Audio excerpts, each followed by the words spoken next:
Welcome everybody, and thank you for joining our CRE Stride webinar. It's really good to see so many people coming along and so many different faces all the time. As we always say, if anybody has something that they would like to also contribute, please feel free to put your hand up at any time.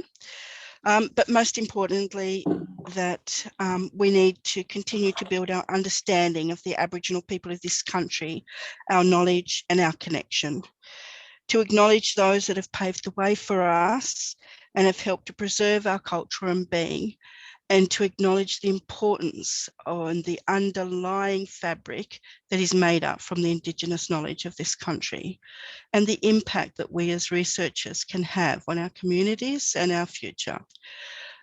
Today I'd like to welcome Anita, who's offered to come and talk about the ASQ TRAK program. Dr Anita is a developmental paediatrician and a senior research fellow in Indigenous child health at the University of Melbourne. Anita undertook her PhD studies in the Northern Territory, exploring developmental monitoring practices in Aboriginal populations, work which led to the creation of the ASQ TRAK developmental screening tool, the first culturally appropriate tool for use with Australian Aboriginal children. Being a mum of 4 foster children, and going and having lots and lots of monitoring and developmental things done with them, I know how inappropriate so many of our screening tools are. So I congratulate you, Anita. It's wonderful to see these things happening. Since completing her PhD and returning to Melbourne, Anita has continued to undertake child health research, principally in the development of culturally appropriate and validated measures for the Aboriginal and Torres Strait Islander context. She has a particular interest focused on implementation of the ASQ TRAK. She has a particular interest and commitment to optimising translational outcomes, Anita's current research program is focused on implementation of the ASQ TRAK and developing a culturally appropriate early childhood outcome measure for Australian Aboriginal children. The ASQ steps, it's what it's called. She remains committed to providing leadership in the design, implementation and translation of research, together with Aboriginal Torres Strait Islander communities, that makes a significant difference to the well-being of Aboriginal Torres Strait Islander children and families. So welcome everybody, and thank you, Anita. And I will hand over to you now. Thanks so much, Roxanne, for that introduction and for your acknowledgement. It's a real pleasure to be here. I was just saying to Karen earlier that I first connected with members of the Stride, CRE Stride, over 10 years ago when I started my PhD. And that was actually back in the ABCD National Research Partnership days. So many of the faces here are familiar from those days, which is lovely. And it's really great to be able to reconnect now and reflect on kind of the work that's come out of that initial project and share that with you today. So let me share my screen.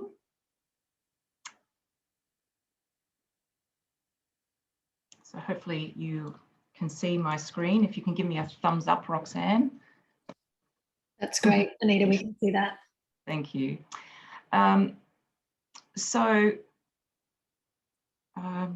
Before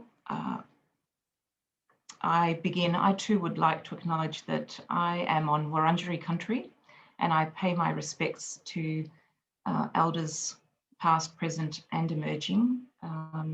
I have the privilege of also working on many different countries and working alongside Aboriginal people and researchers in different places around the country. So I want to acknowledge the contribution that they have made, and I'm presenting, I guess, on behalf of all of those who have contributed to this work. I'd also like to acknowledge the Aboriginal people here at this meeting today. So today I'd like to talk a little bit about how the ASQ TRAK was developed, what the research tells us about its use in a number of different contexts now, Then a little bit about the knowledge translation and where and how the ASQ TRAK is being used. And finally, some future research opportunities that we're looking at. My mouse doesn't want to proceed. Ah, there we go. So it's a bit of a lag.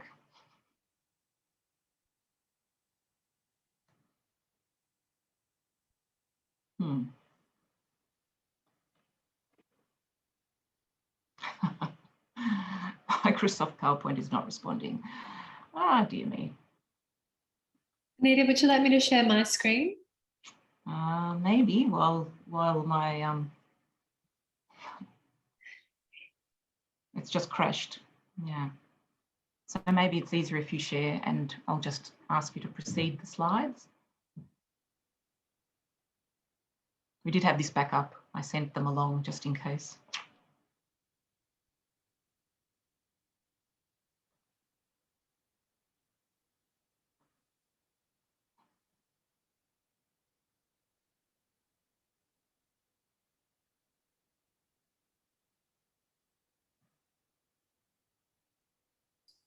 Okay, can everyone see my screen? Is that Yep. working okay? Yep. There we go.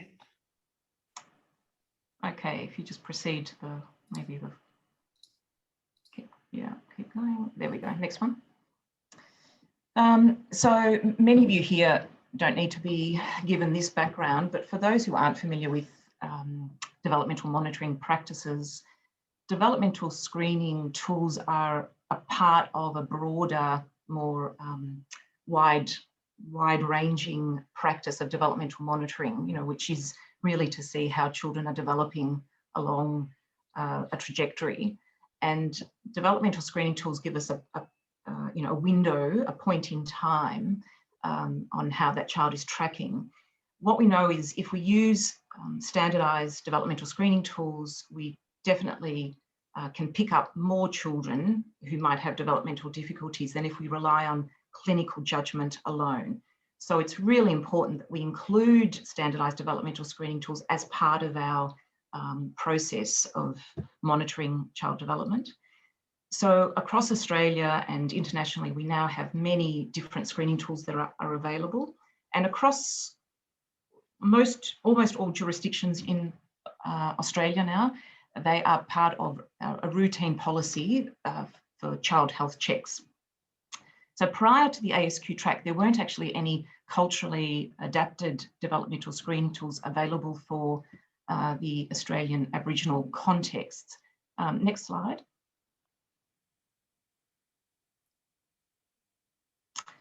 So one of the most commonly used developmental screening tools in Australia is the ASQ, which I'm sure many of you are familiar with.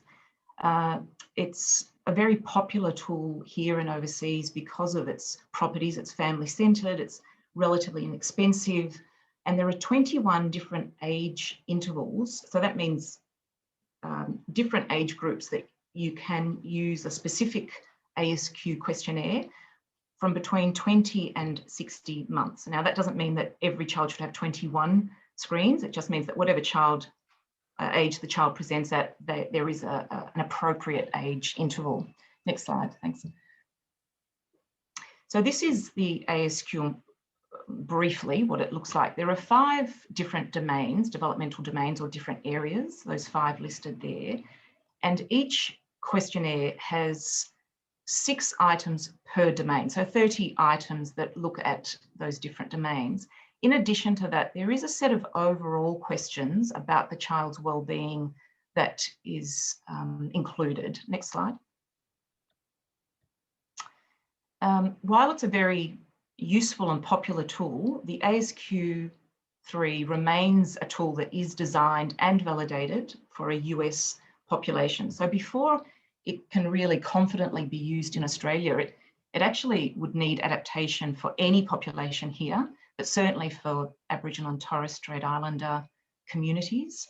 And that's what really led to us embarking on this adaptation to create the ASQ TRAK, or the ASQ talking about raising Aboriginal kids. That's what TRAK actually stands for. Next slide.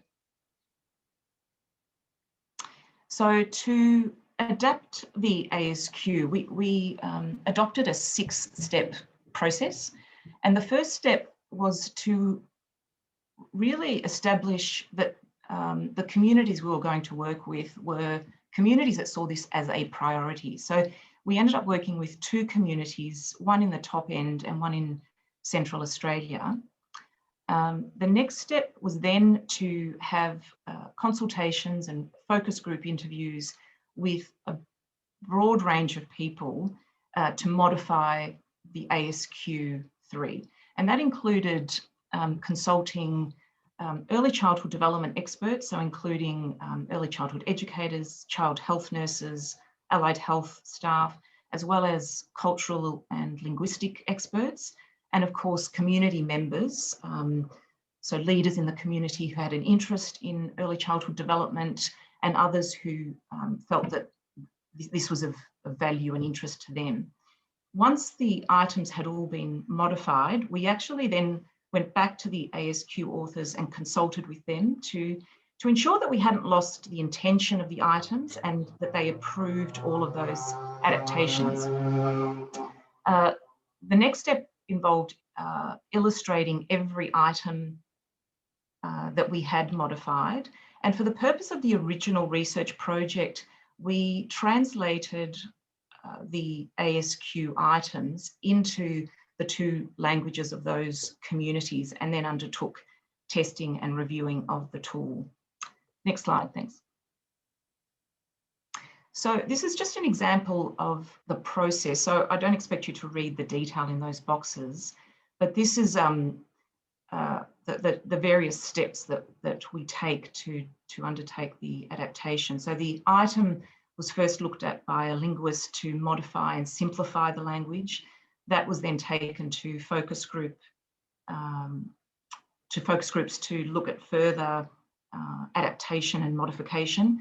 That's what was then reviewed by the ASQ 3 author group. We then had a consensus group meet to look at all of the items along with the illustrations and tweak and make sure that there was agreement, and that then led to the final ASQ TRAK item. Next slide. So the final version, which I want to point out was originally adapted for the remote context, actually only adapted 7 of the 21 age intervals. So it was beyond the scope of that original study to adapt all 21 age intervals. But of those questionnaires were shorter than the original ASQ.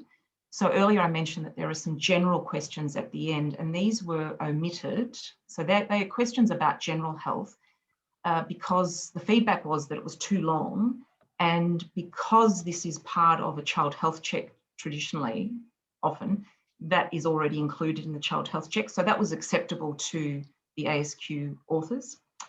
The language, as I said, was modified so that it was simple, but also in translatable English. So it's easier to translate into Aboriginal languages. Many of the items were modified to make them more culturally relevant, and I've got an example later on. As I said, every item was illustrated with a culturally relevant image. And in contrast to the ASQ, which is often parent completed, the ASQ TRAK is administered exclusively by interview. So the parent or the caregiver and the child are there, and the caregiver is a co-observer of the child and doing it alongside the practitioner. Next slide. So this is a busy slide, but I just want to draw your attention to some of the differences. So on the left is the ASQ questionnaire. In the middle is the modified English version, and then on the right is one of the Yolngu language versions. So we've added instructions and explanations. So for example, the domain has a description so that it helps caregivers understand why the questions are being asked, what they're about, which was something that was very clearly fed back to us. The simplified English, the illustrations that you can see, and then in that middle version on the right, there are additional instructions to how to score the questionnaire. And then on the right is an example of the language version with the English in that box. Next slide. So this is just an example of one item to give you a bit of an idea of how it was adapted. So the original asks, does your baby walk beside furniture while holding on with only one hand? And the adapted version asks, does your baby walk beside chairs or beside people sitting on the ground holding on with just one hand? And there's the illustration. So this was feedback around, you know, what is available in homes and some of the customs that it was felt would make it more accessible and more relevant to families. Next slide. One of the other, I guess, probably the major difference between the ASQ and the ASQ TRAK is that we've also created these A5 flip charts. So every item is included with a colour image, and it's something that the caregiver can follow along, or sometimes the child. So it means that as the question is being asked by the practitioner, the caregiver can either read the question themselves or at least see the illustration, which helps convey and communicate what is being asked. Next slide. Okay, so we've now undertaken a few different research projects looking at the ASQ in different contexts. Next slide. And what we've started with is looking at, or what I'd like to start with is the acceptability or the face validity of the ASQ TRAK to the caregivers. So the original research that I did was in that remote context, but more recently we've also partnered with the Child and Family Health Service in South Australia, where they trialled the ASQ TRAK in a number of different sites, including urban, regional and remote contexts. And we surveyed the caregivers who participated, and we had over 90 responses, which was a 96% response rate, so a really good response rate. And we looked at what their perceptions were of the tool, and it was certainly something that they found to be highly acceptable and satisfactory across contexts. And the other thing that came across in both those studies, in the initial remote and in the South Australian study, was how proud caregivers felt to see their child succeeding at a lot of the activities. And in South Australia, the fact that it's strengths-based and that it was an easy tool to use was really valuable for the caregivers. So I guess this is starting to give us greater confidence that it has relevance in different contexts, not just where it was primarily used or designed to begin with. Next slide. We've also looked at staff perceptions of the ASQ TRAK. So in other words, their perception of how caregivers find the tool. So we have interviewed and surveyed practitioners, so both child health nurses and allied health in the Northern Territory and South Australia. So again, across contexts, so in urban and regional remote, and asked them to compare the ASQ TRAK and the ASQ. So these are practitioners who've had experience using both tools with Aboriginal and Torres Strait Islander families. And we asked them to to compare the tools on those factors along the bottom. So I'll read them out. I'm not sure how readable that is. So how respectful, practical, engaging, easy to use, informative, culturally relevant, encouraging of positive interactions, promoting, that should read, of partnerships, educational and enjoyable. And across the board, the ASQ TRAK outperformed the ASQ for those factors. And the most significant factor was how engaging the ASQ TRAK compared to the ASQ is. So that was the one that had the greatest difference, which I think is particularly relevant for a developmental screening tool, because engaging families in that process is essential if we want to be able to follow up and recommend interventions so that we can make a difference to that developmental trajectory. So that's a really pleasing characteristic of the ASQ TRAK. Next slide. Finally, I'd like to just mention validation study. So this is the preliminary findings, and we've got another paper under review at the moment. So this looked at the concurrent validity. So we compared the ASQ TRAK to a mainstream, but a developmental assessment tool, and that's the best that we've got, to look at how accurate the screening tool, the adaptive screening tool, is when compared to a developmental assessment tool. And what we find is that the ASQ TRAK has acceptable psychometric properties for a developmental screening tool. So that sensitivity and specificity. And I just also point out here that the tool does not miss children. So that under-identification figure means that we're not missing children. We might be over-identifying. So as a screener, this is not diagnostic. We are purely trying to identify children who are at risk of a developmental problem and who need further assessment. So that means we might be over-identifying kids who look like they're at risk on the tool, but actually with further assessment are not. That as, I guess our partners have felt that that is better than under-identifying. Next slide, thanks. So I thought it might be useful just to show what the uptake has been and how it's being used at the moment. So next slide. So currently, not surprisingly, it's being used as part of primary health care, so as a component of child health checks in a number of contexts. So Aboriginal community controlled health services are now starting to use the ASQ TRAK.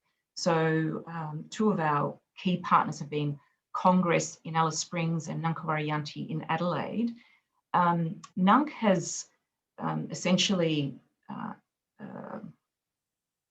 what's the word I'm looking for? Substituted the ASQ TRAK for the ASQ in their child health checks. But Congress was not actually using any developmental screening tool prior to them implementing the ASQ TRAK. So that's been going on for about 3 or 4 years now. And pleasingly, they've been able to use this as leverage for NDIS funding in that region. Government health services in the NT, South Australia, WA and New South Wales are now also implementing the ASQ TRAK as part of child health checks. So in most of those regions, it is also replacing the ASQ. So where they were using the ASQ TRAK is now being used for Aboriginal and Torres Strait Islander families. Next slide. The other area where it's now been widely taken up is by the Department of Education in the Northern Territory. So as part of their Families as First Teachers program, which many of you may be familiar with, it's now been implemented across all of their sites and in the WA, where they also have a similar program. And it's being used as a program planning tool. So it helps the educators identify what areas they might work on with individual children or with the group as a sort of an aggregate. More recently, we've been approached by community services, and they are planning, this is very new, on implementing the ASQ TRAK as part of the Aboriginal Family Preservation and Reunification Plan. So VACA in Victoria and MacKillop in Victoria and New South Wales are planning on using the ASQ TRAK. And in MacKillop, there are a couple of other programs where the ASQ is actually already used, and they're going to again replace the ASQ with the ASQ TRAK. And finally, the National Disability Insurance Agency has identified the ASQ and the ASQ TRAK as two instruments that can be used as part of a suite of tools to help evaluate the needs of children to access the NDIS. You know, I'm not going to go into some of the things that have been put on hold, but it is something that they're trying to use to build the skills of their staff to understand the needs of children, and understanding that this needs to be done in a culturally sensitive way. So while there may be flaws to some of the proposals, I think there is an openness to being advised on how we need to do this in an appropriate way. Next slide. So this heat map just gives an idea of the uptake of the tool to date. So even though the Northern Territory has the smallest population, it has the greatest distribution of ASQ TRAK kits, not surprisingly, because we've been there since the very beginning, and we have a number of partners there who've been involved in this project from the outset. And then WA and South Australia were the next jurisdictions that have really adopted this.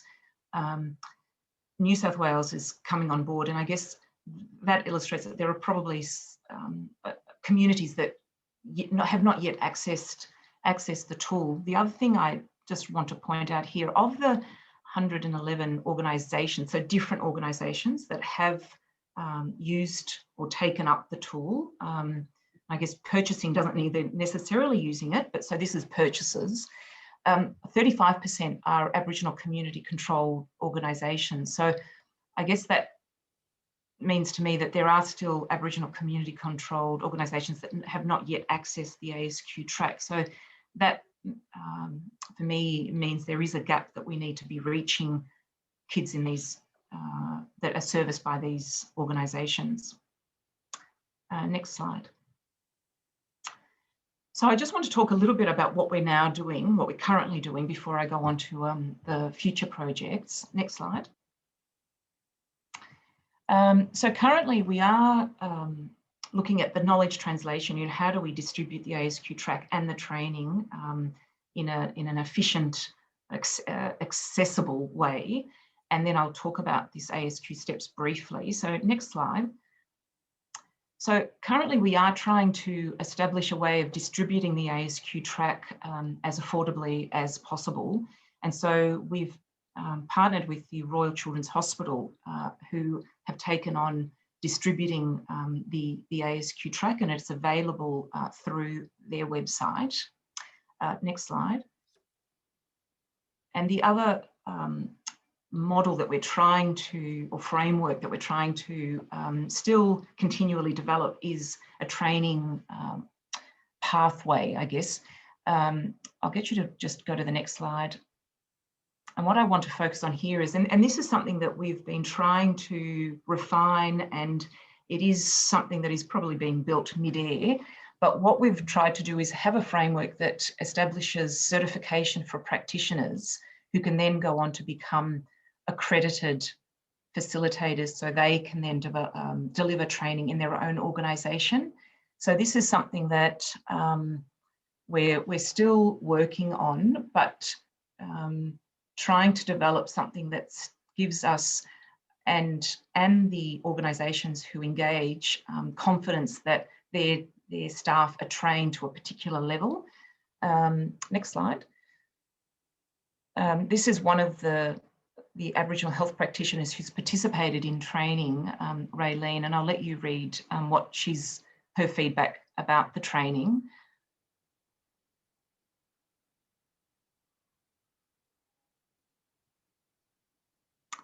So we have had very positive feedback about the training, and just yesterday we received an email from an Aboriginal early childhood educator who just completed her workplace practice, which is a second part of the training, and she wanted to let us know that it's actually changed the way that she approaches her work and is already incorporating it.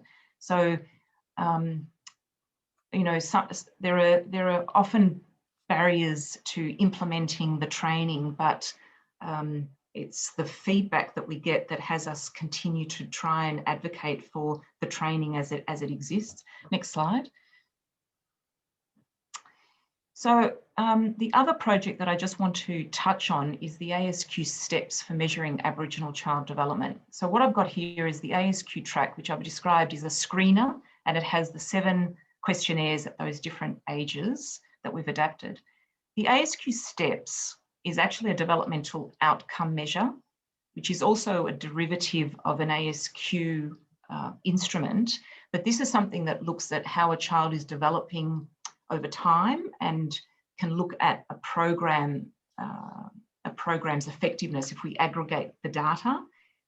So this, in contrast to the ASQ TRAK, which is individual age intervals, this is one measure on a continuum continuum. So all the items from the ASQ are on this continuum up to 48 months. Next slide.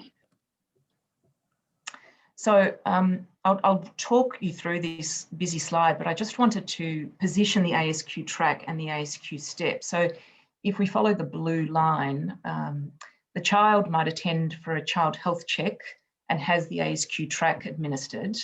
And if identified as being at risk of developmental difficulties, the child is referred for assessment and then sees a health practitioner for some sort of assessment, whether it's a speech therapist or a paediatrician.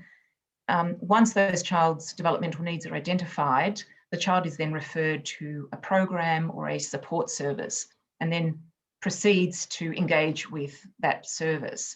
So the ASQ steps is the tool that might be used at the starting point when the child enters the program and then at completion before the child exits. So a pre and post to give us, I guess, a better picture of whether that program has made a difference to the child. Next slide. So this project is currently funded. We've got MRFF funding and we're partnering with the ASQ authors, with the Department of Education Families as First Teachers program. Ngunnawal Yanti and Congress are also the other two partners at this stage.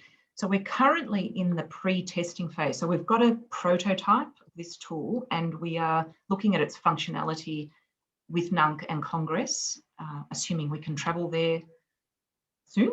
And then next year we're planning on the validation phase and we are looking for additional partners to test the ASQ steps in programs that are existing. So we're in the process of engaging different services. So if anyone is interested, please let me know. Next slide. So where are we going next? Next slide. So depending on funding, there are two things that we're hoping to do, and that is develop the ASQ TRAK 2 and also an implementation model evaluation. Next slide. So the ASQ TRAK 2 is the next edition, I guess. So as I've said a couple of times now, we have 7 age intervals for the ASQ TRAK. Next slide. What the ASQ TRAK 2 will hopefully achieve is the remaining 14 questionnaires to be developed so that we will have the full suite of 21 questionnaires adapted, so equivalent to the ASQ 3. So that means that at whatever age the child presents, we have an appropriate questionnaire to be able to use with that child. Because at the moment, even though we might say that a child is supposed to present at 12 months for their 12-month screen, they may present late at 15 months. And at this stage, we don't have an ASQ TRAK for a 15-month-old. So the ASQ TRAK would give us the 14-month questionnaire, which is suitable for a child who's a little bit older and a little bit younger.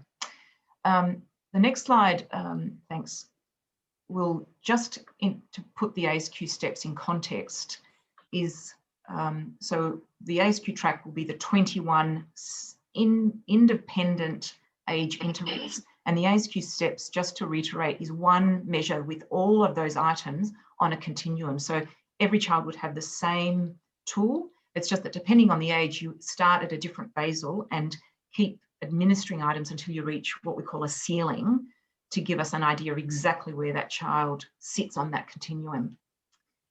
Next slide. So going forward, while we have quite broad community, organisational and government support for the ASQ TRAK,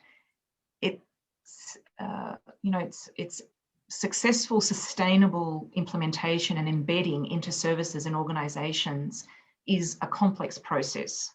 And so we are looking at a model, next slide, that we can develop in collaboration with community, so a co-design model that, so an implementation model that we can test and evaluate and then share with communities and organisations to support their implementation of the ASQ TRAK, depending on where they are at along that implementation process. Next slide. But to be able to achieve this, I guess this is something that we do need funding for. So we are in the process of looking at an NHMRC partnership project grant. So we are establishing those partnerships, and we'll then move on to the co-design process and hopefully be able to submit a partnership project by the end of this year, which will give us the funds to evaluate the implementation model that has been designed. So again, anyone who's interested in exploring this with us, please contact me. Next slide.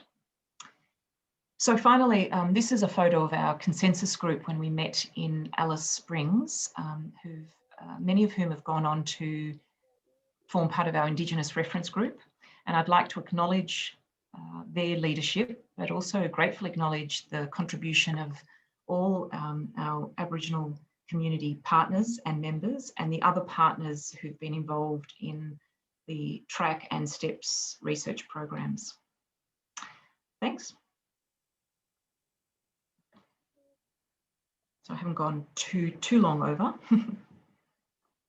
So I guess I'm really open to any questions and comments. Anita, thank you very much for your talk. I'm Manjula Karnangara, a developmental pediatrician from Brisbane, Queensland. And for the last 9 years, I've been working in partnership with community-controlled Aboriginal health centres.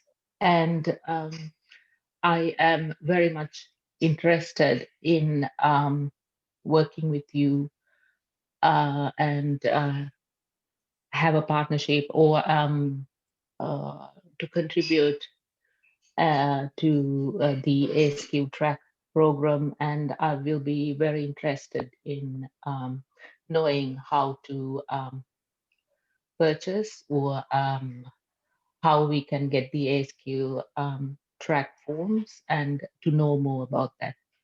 Thanks. Thank you. Karen, I'm happy if you stop sharing the slides so we can see each other, if that's... yeah, look, the information on our University of Melbourne website and the Royal Children's Hospital website gives you access to how the tool can be purchased, as well as the training opportunities. So, or you can just contact us on those email addresses that were up on the screen. So very happy to communicate with you further, Manjula. Hi, Anita. This is Ilsa. I live and work with communities and organisations in Sydney, so very much an urban area. I was, thank you. It's just lovely to see this body of work developing in this space, and at the point we're actually grappling with implementation because the tools are actually there. I'm getting feedback. I was interested in your comment about the training being available is both for practitioners, but also the trainer model for facilitators. And I wondered about your timelines on that and access to that. Yeah, so this is something that is evolving because, you know, it was just me. And so I was kind of trying to get it out there. And, you know, I've now got one other person and we're trying to get it out there. And so, and we are looking at trying to bring on other sort of master trainers to meet the demand.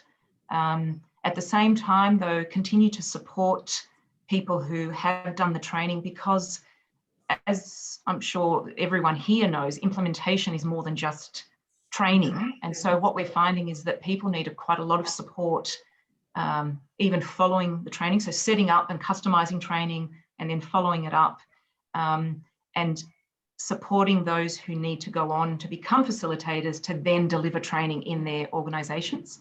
Mm-hmm. So there's a wide range of skills that exist. So as it evolves, we are bringing more people on to try and meet whatever the demand is, which is very, requires some projections, and that's tricky. But I guess we're working, or we're constantly trying to review this and work on this. So what I would suggest is that you contact us and we try and meet people's needs.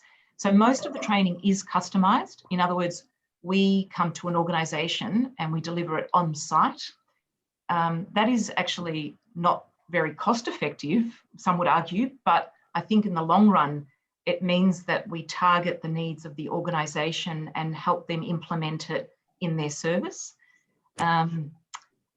One of the other ways that we're doing it now is to sort of look at on-site at the university and have people come to us. So that's a new model that we're sort of trialling as well. So I guess, every organisation is different size, different capacity that already exists. So it really does depend a lot on the organisation and what they need. So we do work quite closely with organisations to determine that. No, that's really helpful. And I take the point that this is a part of an embedding and ongoing sustainability and identifying people who can do the follow-up from internally as well here, and strengthen that capacity is really important. And we are also, building a community of practice, so that, and offering resources through, a learning management system. And so that is growing as well. So we've got a training coordinator who is spending a lot of her time trying to provide that infrastructure so that people who've completed training can continue to access a community of practice, access the resources that they need, maintain their certification, and that facilitators in organisations can also access resources that they need that are up to date. So this is what I mean by building the plane mid-air. This has kind of been evolving. We've been trying to be one step ahead of the next workshop. Thank you. Anita, this is Garth Alperstein. Hi. Hi. Thank you very much. That was very interesting. I'm representing Marama Aboriginal Health in Broken Hill. If the workers there were interested in having a look to see if they might possibly perhaps be interested in going further, how would one do that? And the other thing I was curious about is, do you more or less have a kind of time frame on when track 2 might be available? I know it's dependent on funding, but if you got the funding. If we got the funding, so there are two parts to that. It could be quite quickly brought together. It requires a project officer, and we just need a block of money to get that done. But then it raises some pragmatic potential barriers. So, I mentioned these flip charts. Yeah. So if we have 21 age intervals and you have 21 flip charts, like operationally, it's a clunky, big instrument. So we have been exploring digitizing the whole thing so that it is available on a tablet, but then that becomes yet another. So we've got the items and they're kind of ready to go, but it becomes an issue of how we actually get it out to people then in a way that is that it can be utilised. So that's why it's not as straightforward as saying, well, here it is. But we kind of need a project officer to just sort out those issues. Your other question, I spend a lot of my time doing kind of in-services and talking to organisations and having, basically this kind of conversation about what it is, and then being able to talk to services about what they might need. There's also a kind of pre-recorded presentation on our website that people can view that gives a bit of this background. for this purpose, just so people can kind of get a bit of an understanding of how it's been developed and what its use might be. So I guess, and I think some organisations end up buying a tool and kind of getting their hands on it, having a look at it. So that they would be the options for becoming more familiar with it. Does that answer your question, Garth? Yep. No, that's good. Just to let you know, I think digital might work for us too. We already do a modified heads assessment with adolescents using a tablet, and it's all digital. So, but anyway, but yeah, that answers my question. Thanks very much. Sure.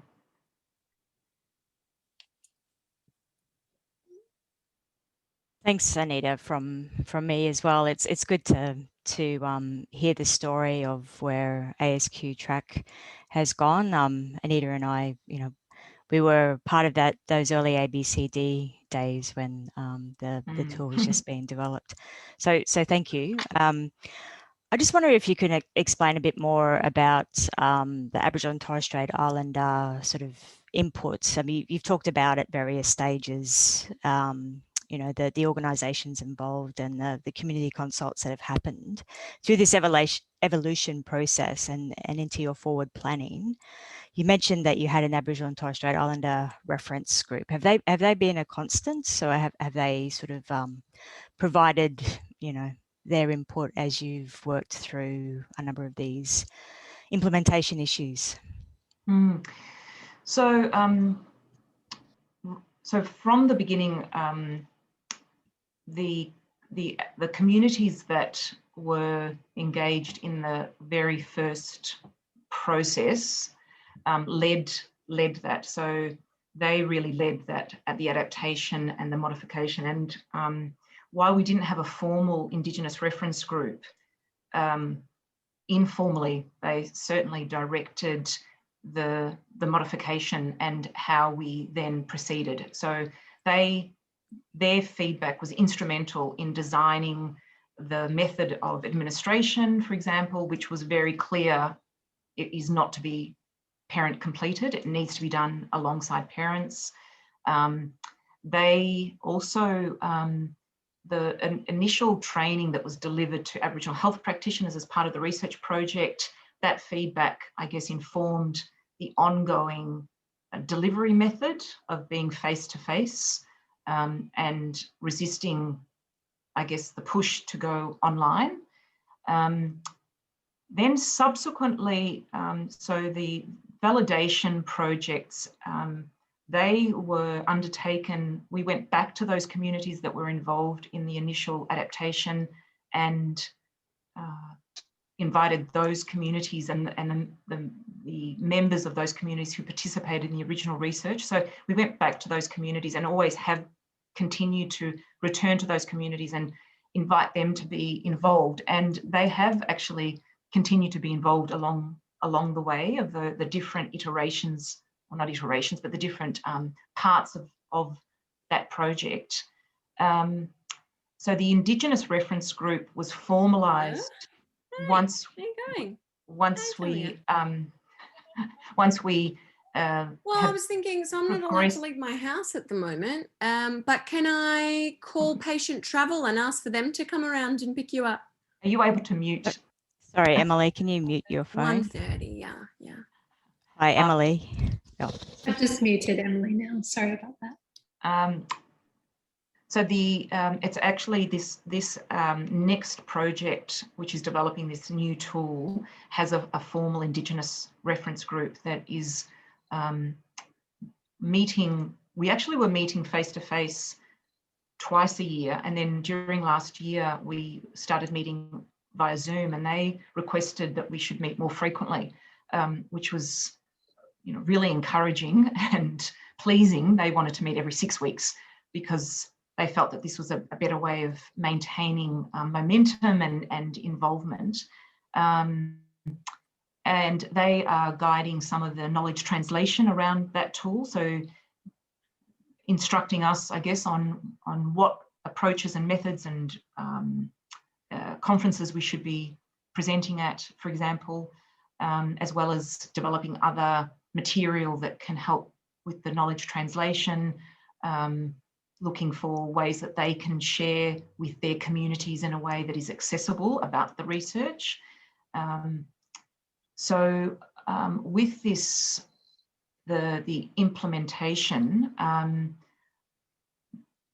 this is again going back to Aboriginal community controlled organisations and asking for their input as partners. So on this partnership project that we're looking at, the Victorian Aboriginal Childcare Agency is probably going to be a partner. We have been working with them. Congress is a partner. So I guess it's about then approaching the community controlled organisations and through their connections, other key people in their communities who can be involved in those processes. We've recently, as part of the STEPS project, we've appointed an Aboriginal research assistant who is also focusing on community engagement and establishing stronger connections with our Victorian partners as well.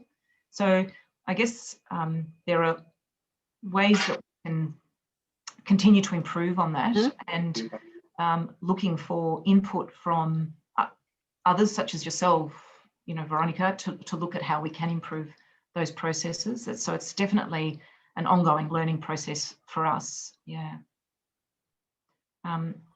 Sorry, I haven't been looking at the chat. If there were questions in there, I've missed them.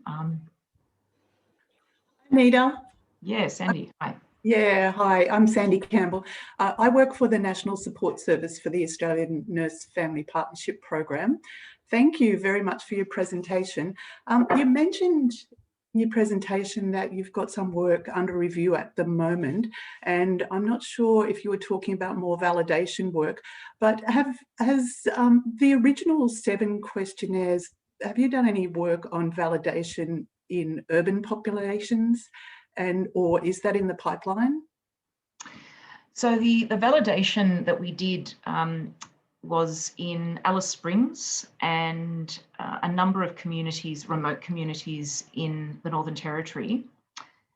So that's the validation that we have done. So the urban families that are part of Congress's population were included in the study. So there were urban families who were part of that validation work.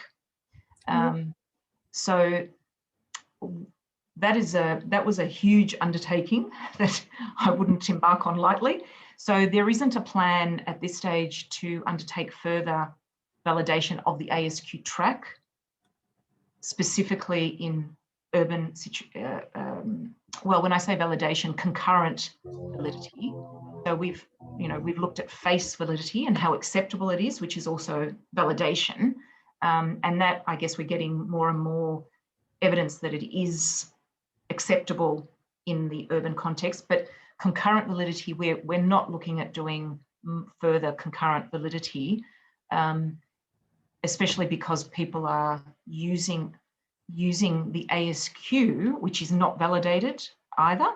So if we're going to choose between 2 unvalidated tools, then people are choosing to use the one that has the better face validity. Okay, thanks, Anita. Yeah, yep. So I think it's important to remember that the ASQ3 is not validated for any Australian population. It's validated for the American population. So once we take it out of that, the population it was validated for, we can't assume anything about its validity. Sure. Yeah, so we're sort of extrapolating that to think, well, let's use the one that's most acceptable. Yeah. Thank you. Yeah.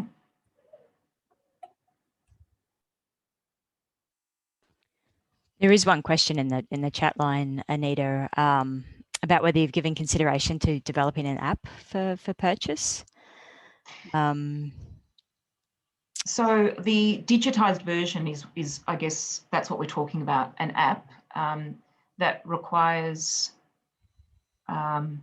so much that goes with it, because and, you know, without getting into the nitty gritty, but except I have to, the IP for this actually belongs to the original publisher of the ASQ. So we don't have necessarily the freedom to do whatever we like. And while there is huge support, it does mean, you know, agreements to make any changes to the way we make them, the instrument available. So it is definitely, that's what the app, that's what would be available as in the digitized version. It would be an app with all of the functionality that could go with that. Yeah, so that's where we're headed. I think we have to go down that way. So we just need the resources. Yeah.